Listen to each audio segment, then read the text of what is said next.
નમસ્કાર વિદ્યાર્થી મિત્રો, અમારી અર્પણ વિદ્યા સેતુ ચેનલમાં આપ સૌનું હાર્દિક સ્વાગત છે. જ્ઞાન સાધના સ્કોલરશિપ પરીક્ષા નજીક આવી રહી છે. આગામી એપ્રિલ મહિનામાં પરીક્ષા લેવાઈ રહી છે. આપ સૌ વિદ્યાર્થી મિત્રો ખૂબ સારી તૈયારી કરતા હશો. તમારી પરીક્ષા માટે અમે સતત પ્રયત્નશીલ છીએ. આજે અમે જ્ઞાન સાધના સ્કોલરશિપ પરીક્ષાનું મોડલ પેપર 1 સોલ્વ કરવા જઈ રહ્યા છીએ. આ મોડલ પેપરના પ્રશ્નો 1 થી 110 સરે સારી રીતે સમજાવ્યા છે. હવે અંગ્રેજીના પ્રશ્ન 111 થી 120 આજે આપણે સમજીશું. તો ચાલો આપણે શરૂ કરીએ. પ્રશ્ન નંબર 111. નીચેમાંથી બહુવચનનું કયું વાક્ય સાચું નથી? હવે વિદ્યાર્થી મિત્રો, પહેલાં પ્રશ્ન હંમેશા સમજી લેવાનો. પ્રશ્ન આપણને શું કહેવા માંગે છે કે કયું વાક્ય સાચું નથી. એટલે આપણે જે ખોટું વાક્ય છે એ શોધવાનું છે. 4 ઓપ્શન આપેલા છે, એમાંથી એક વાક્ય ખોટું હશે અને બીજા સાચા હશે. તો એ આપણે જોઈએ.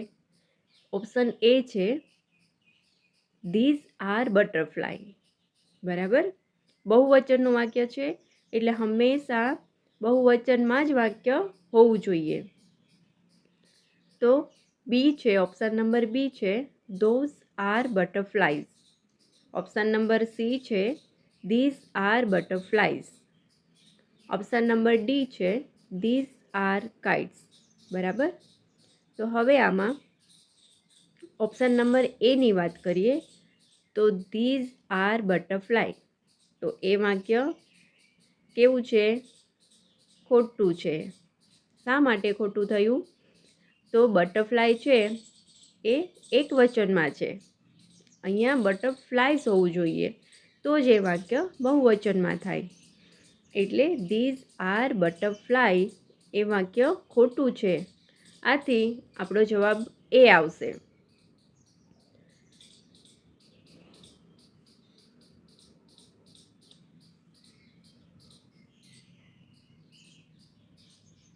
પ્રશ્ન નંબર 112. કલરના નામ આપેલા છે. રેડ એટલે કે લાલ કલર, વ્હાઈટ એટલે કે સફેદ કલર અને બ્લેક એટલે કે કાળો કલર. તો હવે બ્લેન્ક છે, ખાલી જગ્યા છે, એમાં આપણે કલરનું નામ જ લખવાનું છે. કેમ કે પ્રશ્નમાં જે નામ લખ્યા છે, સ્પેલિંગ આપેલા છે, એ કલરના નામ છે. એટલે આપણે કલરના નામનો જ ઉપયોગ કરી અને આ સિરીઝ પૂરી કરવાની છે. તો ઓપ્શન જોઈએ આપણે. ઓપ્શન એ છે, લાયન. તો લાયન એટલે સિંહ થાય. એ આપણો જવાબ ફિટ બેસતો નથી. બી છે, ગ્રેપ. ગ્રેપ એટલે દ્રાક્ષ. સી છે, ગ્રીન. ગ્રીન એટલે લીલો કલર. ઓપ્શન ડી છે, ઓનિયન. ઓનિયન એટલે ડુંગળી થાય. તો એ પણ આપણો જવાબ નથી. તો તમે કહો જોઈએ વિદ્યાર્થી મિત્રો, કયો સાચો જવાબ છે? રેડ, વ્હાઈટ, બ્લેક અને કયું આવશે? હા, ગ્રીન કલર આવશે. અહીંયા આપણો જવાબ છે ગ્રીન કલર. પ્રશ્ન નંબર 113. હવે અહીંયા શું છે? ગુજરાતી અને એનું અંગ્રેજી. ગુજરાતી અને પાછું અંગ્રેજીમાં શું કહેવાય એ આપેલું છે. તો પ્રશ્ન જોઈએ. પેન્સિલ. પેન્સિલ અહીંયા અંગ્રેજીમાં લખેલું છે. પછી છે ફૂટપટ્ટી. તો ફૂટપટ્ટીને અંગ્રેજીમાં શું કહીએ આપણે? એ આપણે ઓપ્શનમાંથી ગોતી અને જવાબ લખવાનો છે. તો ઓપ્શન જોઈએ. ઓપ્શન એ છે, બેગ. બેગ એટલે સ્કૂલ બેગ. એ પણ સાચો જવાબ નથી. ઓપ્શન બી છે, સ્કેલ. સ્કેલ એટલે ફૂટપટ્ટી. ઓપ્શન સી છે, શાર્પનર એટલે સંચો, જેનાથી તમે પેન્સિલની અણી કરતા હોય. ઓપ્શન ડી છે, પેન. પેન એટલે બોલ પેન, જેનાથી તમે લખતા હોય. હવે આપણે જોયું કે ફૂટપટ્ટી એટલે ઇંગ્લિશમાં એને આપણે શું કહીશું? સ્કેલ. સ્કેલ એટલે આપણો જવાબ આવ્યો ઓપ્શન બી. અહીંયા આપણે લખીએ સ્કેલ. બરાબર સમજાય છે ને વિદ્યાર્થી મિત્રો? પ્રશ્ન નંબર 114. વાક્યને ક્રમ મુજબ ગોઠવો. વાક્ય આપેલું છે યલો ધ ઇઝ સન. હવે આ વાક્યને આપણે પ્રોપર સાદા વાક્યના સ્ટ્રક્ચરમાં એના ફોર્મેશન મુજબ ગોઠવવાનું છે. એટલે આપણે વાક્યનું વિભાજન જોઈશું. પહેલાં એમાં છે યલો ઇઝ સન ધ, બી છે સન ધ યલો ઇઝ, સી છે ઇઝ સન ધ યલો અને ડી છે ધ સન ઇઝ યલો. હવે વાક્ય કેટલા પ્રકારના હોય? તો કે વાક્ય હંમેશા 3 પ્રકારના હોય છે. જેમાં પહેલું વાક્ય છે સાદું વાક્ય, જેમાં ફૂલ પોઈન્ટ આપેલો હોય. બીજું છે ક્વેશ્ચન માર્ક, એ આ રીતે હોય. અને ત્રીજું છે એક્સક્લેમેશન માર્ક, એટલે ઉદ્ગાર ચિહ્ન આપેલું હોય. અહીંયા કયા પ્રકારનું વાક્ય છે? તો તમે જોઈ શકો છો અહીંયા માત્ર ફૂલ પોઈન્ટ આપેલું છે. તો હવે એ કેવું થયું? સાદું વાક્ય થયું. તો સાદા વાક્યનું ઇંગ્લિશમાં કઈ રીતે ગ્રામેટિકલી ફોર્મેશન થાય છે એ આપણે જોઈએ. તો સૌથી પહેલાં શું આવશે? અહીંયા તમે જોઈ શકો છો આપણે આ સાદા વાક્યનું વિભાજન કર્યું છે. તો કર્તા, ક્રિયા, કર્મ ગુજરાતીમાં આપણે કહીએ અને ઇંગ્લિશમાં સબ્જેક્ટ, વર્બ અને ઓબ્જેક્ટ. ઓબ્જેક્ટ ન હોય તો કોમ્પ્લિમેન્ટ હોય. તો એ મુજબ આપણે જોઈએ કે સબ્જેક્ટ કર્તા શું કહેવા માંગે છે. તો સૌથી પહેલાં કોની વાત થઈ રહી છે? આ વાક્યમાં તમે જુઓ કે સૌથી પહેલાં કોની વાત થઈ રહી છે? તો કે સૂર્યની. તો આપણે અહીંયા લખીએ ધ સન. અને હંમેશા યાદ રાખજો સન એકલું ના આવે, એની સાથે હંમેશા ધ આર્ટિકલ વપરાય છે. અને ધ શા માટે? કેમ કે યુનિક આઇટમ છે, સ્પેશિયલ આઇટમ છે એટલા માટે. Plus verb. જુઓ મિત્રો, અહીંયા વર્બ ક્રિયા નથી. વર્બ એટલે શું? ક્રિયાપદ થાય. અહીંયા કોઈ ક્રિયા થતી નથી, જેમ કે દોડવું, ખાવું, રમવું એવું નથી. તો અહીંયા જે છે એ આપણે હેલ્પિંગ વર્બનો ઉપયોગ કરશું, એટલે ઇઝ થશે. શું આવશે અહીંયા? ઇઝ. એ સહાયક ક્રિયાપદ છે. પ્લસ હવે શું વધ્યું? ઓબ્જેક્ટ. તો ઓબ્જેક્ટ પણ નથી આપણી પાસે આ વાક્યમાં. તો શું વધ્યું? યલો. તો યલો કોમ્પ્લિમેન્ટ કરે છે ધ સનને. બરાબર? કોમ્પ્લિમેન્ટ એટલે શું થાય? પૂરક વિશેષણ, કે અહીં કર્તાના ગુણ કે રંગ વિશે માહિતી આપે છે. છેલ્લે સૂર્ય કેવો છે એ દર્શાવતો શબ્દ યલો આવશે. કર્તા એટલે શું થયું? સબ્જેક્ટ. તો સબ્જેક્ટ એટલે ધ સન. તો સન કેવો છે? એના રંગ અને ગુણ વિશે માહિતી આપે છે. તો એ શું છે? યલો. એટલે આખું વાક્ય આપણું તૈયાર થઈ ગયું કે ધ સન ઇઝ યલો. તો ઓપ્શન નંબર ડી આપણો સાચો જવાબ આવશે.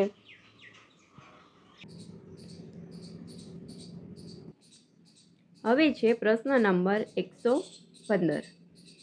રેખાંકિત એટલે અંડરલાઇન શબ્દના આધારે પ્રશ્નાર્થ વાક્ય બનાવો. હવે આપણને અહીંયા વાક્ય આપેલું છે અને વાક્યમાં પાછળ કોઈ એક્સક્લેમેશન માર્ક એટલે કે આ રીતે ઉદ્ગાર ચિહ્ન નથી કે કોઈ પ્રશ્નાર્થનું ક્વેશ્ચન માર્ક નથી. એટલે એ વાક્ય કેવું થયું? ખાલી ફૂલ પોઈન્ટવાળું છે. અહીંયા ફૂલ પોઈન્ટ સમજો તમે. આ વાક્ય કેવું છે? સાદું વાક્ય છે. હવે આપણે એને ક્વેશ્ચન માર્કમાં કન્વર્ટ કરવાનું છે. સાદા વાક્યમાંથી આપણે ક્વેશ્ચન માર્કવાળું વાક્ય બનાવવાનું છે. તો આવું જોઈએ કે અહીંયા માય મધર. માય મધર એટલે એક વ્યક્તિની વાત થઈ રહી છે. My mother makes mango juice એટલે મારી મમ્મી મેંગો જ્યુસ એટલે મેંગોનું શરબત બનાવે છે. તો ઓપ્શન શું આપેલા છે પહેલાં આપણે એની ચર્ચા કરી લઈએ. ઓપ્શન એ છે which makes mango juice. Which એટલે શું થશે? વિચનો અર્થ કયું. બરાબર? કયું મેંગોનું શરબત બનાવે છે. બી છે what makes mango juice. What એટલે શું થાય? એનો અર્થ શું થશે? શું કેરીનું શરબત બનાવે છે. Who makes mango juice. Option number સીમાં આપેલું છે હુ. એટલે કોણ. મેક્સ મેંગો જ્યુસ, કોણ મેંગોનું શરબત બનાવે છે. અને ડી છે when makes mango juice. When એટલે શું થાય, ક્યારે, એ સમય સૂચવે છે. હવે ક્યારે મેંગોનું શરબત બનાવે છે એવું થાય છે. હવે વિદ્યાર્થી મિત્રો તમે યાદ રાખજો, જ્યારે કોઈ પણ વ્યક્તિની ચર્ચા થતી હોય ત્યારે હંમેશા WHમાંથી વાક્ય બનાવવાનું આવે, પ્રશ્નાર્થ વાક્ય બનાવવાનું થાય ત્યારે હંમેશા હુ એટલે કોણ એનો જ ઉપયોગ થાય છે. તો અહીંયા આપણે માય મધર કાઢી અને અહીંયા હું મૂકીએ, હુ મેક્સ મેંગો જ્યુસ, પાછળ મૂકી દઈએ પ્રશ્નાર્થ ચિહ્ન, તો આપણું વાક્ય બનીને તૈયાર થઈ ગયું છે. તમે સમજ્યા. માય મધર આપણે કાઢી નાખ્યું, એના બદલે હું મૂક્યું અને મેક્સ મેંગો જ્યુસ એટલે ઓપ્શન નંબર સી હુ મેક્સ મેંગો જ્યુસ એ આપણો સાચો જવાબ થશે. પ્રશ્ન નંબર 116. શું આપ્યું છે, ક્રો. ક્રો એટલે કાગડો. તો કેવા કલરનો હોય, બ્લેક આપ્યું છે, કાગડો કાળો હોય. મિલ્ક, તો એ કેવા કલરનું હોય એ આપણે શોધવાનું છે. ઓપ્શન 4 આપેલા છે, એ આપણે એક પછી એક જોઈએ. ઓપ્શન નંબર એ, એમાં છે પિંક. મિલ્ક પિંક કલરનું હોય, ના હોય. બી છે વ્હાઈટ, તો મિલ્ક વ્હાઈટ કલરનું હોય, તો કે યસ, મિલ્ક વ્હાઈટ કલરનું હોય. પછી સી પર્પલ, પર્પલ ના હોય. ડી બ્રાઉન, બ્રાઉન પણ ના હોય. તો આપણો જવાબ છે ઓપ્શન બી વ્હાઈટ.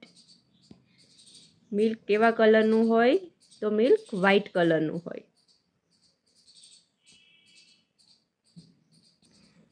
પ્રશ્ન નંબર 117. વી ખાલી જગ્યા પ્લેઇંગ ક્રિકેટ.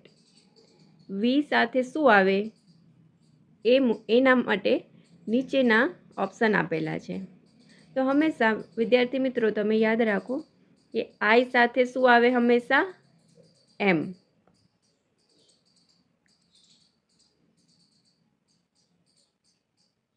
વી સાથે આર અને હી, સી કે ઇટ સાથે ઇઝ આવશે. તો અહીંયા આપણે જોઈએ ઓપ્શનમાં આર આપ્યું છે, ઇઝ આપ્યું છે, એમ આપ્યું છે અને ડુ આપ્યું છે. તો વી સાથે અહીંયા સમજાવ્યા મુજબ શું આવશે, આર. બહુવચનમાં વી સાથે હંમેશા આરનો જ ઉપયોગ થાય, એટલે આપણો જવાબ છે option A we are playing cricket, are આવશે. પ્રશ્ન નંબર 118. અંગ્રેજી માસના 10મા મહિનાનું નામ શું છે. તો એ તો એકદમ સહેલો પ્રશ્ન છે, દરેક વિદ્યાર્થી મિત્રોને આવડતું જ હશે, છતાં આપણે બોલીએ. જુઓ અહીંયા ઓપ્શન પણ આપેલા છે. જૂન છે, બીમાં સપ્ટેમ્બર છે, સીમાં નવેમ્બર છે અને ડીમાં ઓક્ટોબર છે.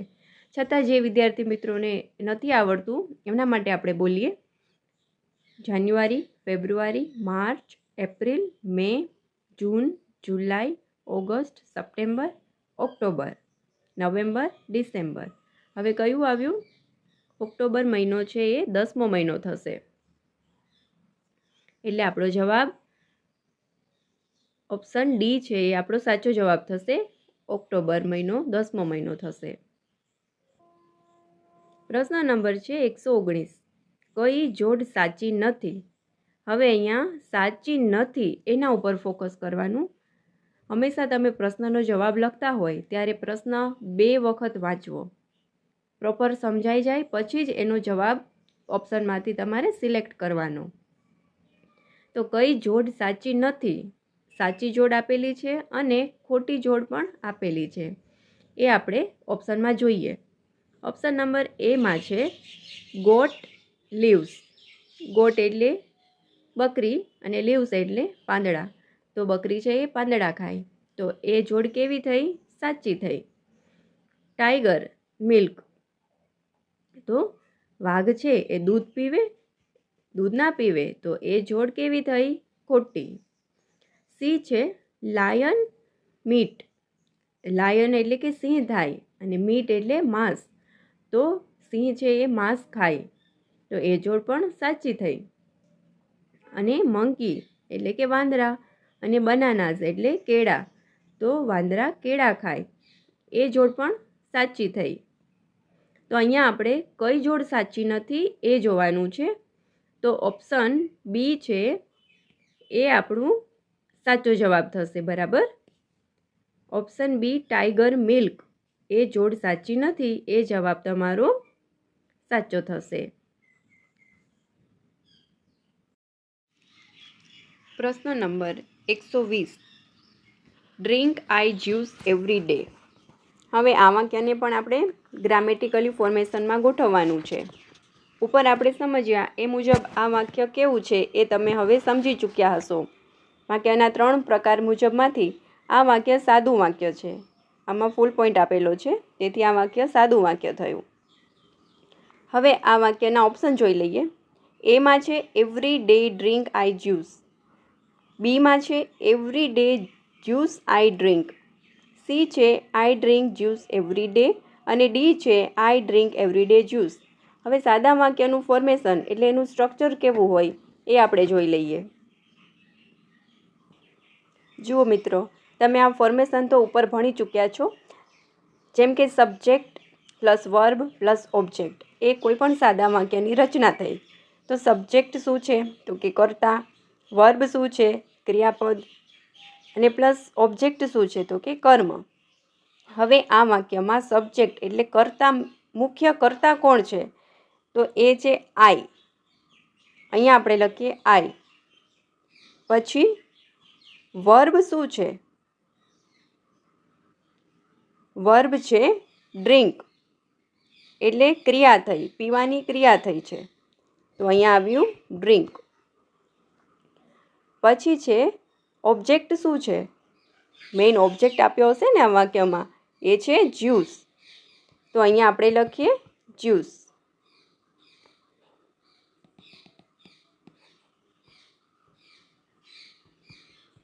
બરાબર, અને પછી શું વધ્યું એવરી ડે, ટાઈમ આપેલો છે એવરી ડે એટલે દરરોજ. હવે આ વાક્ય આપણું કેમ તૈયાર થયું તમે સમજ્યા. સબ્જેક્ટ એટલે સૌથી પહેલાં કોની વાત થઈ છે, કોણ છે તો કે આઈ, તો આપણે આઈ લખ્યું. પછી વર્બ શું કરે છે, આઈ શું કરે છે, ક્રિયા શું થાય છે તો ડ્રિંક, પીવાની ક્રિયા છે.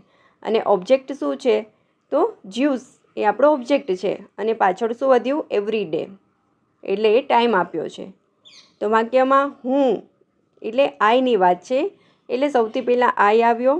હું શું કરું છું તો કે પીવાની ક્રિયા કરું છું, એટલે ડ્રિંક આવ્યો.